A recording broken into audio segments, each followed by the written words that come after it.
জোনমণি, তই এইবোৰ কি কৈছ আই? বিয়া হৈ যোৱা ছোৱালীৰ সেইখনহে আচল ঘৰ, এইখন নহয়। তই ইমান ডাঙৰ এটা সিদ্ধান্ত লৈ একেবাৰেই গুচি আহিলি, অথচ তাৰ আগতেই আমাক মাক দেউতাকহালক তই এইবাৰ এই কথাবোৰ জনোৱাটো নাভাবিলি? তোমালোকে মোক ক্ষমা কৰি দিবা। আচলতে মই এই সিদ্ধান্তটো বহুত ভাবি চিন্তিহে লৈছোঁ। বিয়াৰ পিছৰে পৰা বিক্ৰমেও যি মিছা এক সম্পৰ্কত সোমাই আহিছিল, তাৰ পৰা আৰু এতিয়া বিক্ৰম মুকলি। তোমালোকে নাজানা, বিয়াৰ পিছৰে পৰাই মই কি যে যন্ত্ৰণা ভোগ কৰিছোঁ। বিক্ৰমে মোক কোনোদিন পত্নীৰ মৰ্যাদা নিদিলেই। বিক্ৰম আৰু মোৰ দুয়োটাৰ ভালৰ বাবেহে মই এই সিদ্ধান্ত ল'লোঁ। আৰু এতিয়া তোমালোকেও যদি ভাবিছা এইখন এতিয়া মোৰ ঘৰ নহয়, ঠিক আছে তেতিয়াহ'লে মই সোনকালে ইয়াৰ পৰা যামগৈ। নিজে কিবা এটা কৰি সৰুকৈ ভাড়া ৰুম এটা লৈ থাকিব পাৰিলেই হ'ল ক'ৰবাত। জোনমণি, এইবোৰ কথা আৰু মুখত নানিবি তই। এইখন তোৰে ঘৰ, আমাৰনো আৰু কোন আছে তোৰ বাহিৰে।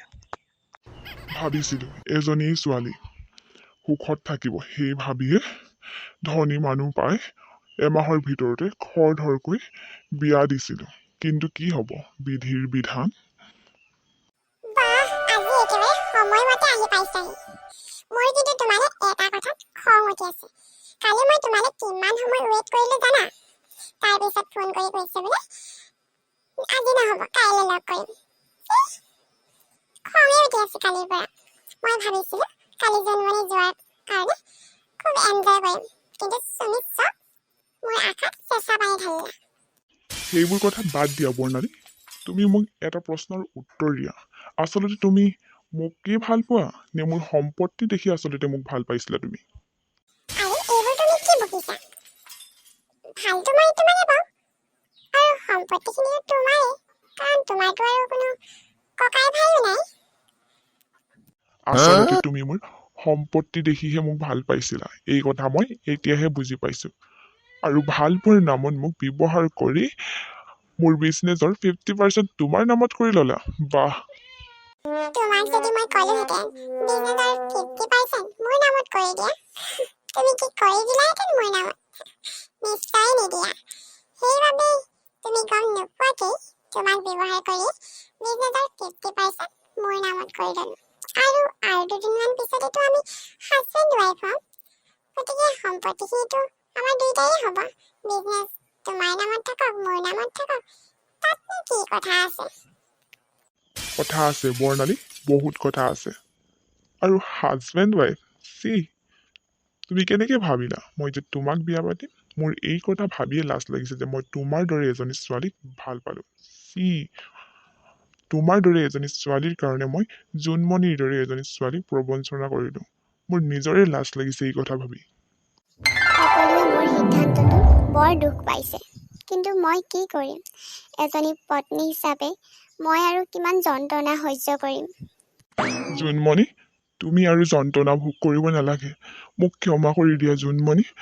ব'লা জোনমণি, তুমি মোৰ লগত ব'লা। আপুনি ইয়াত কিয় আহিছে? আৰু আপোনাৰ লগত মই ক'লৈ যোৱাৰ কথা কৈছে? আপুনি যাওকগৈ ইয়াৰ পৰা।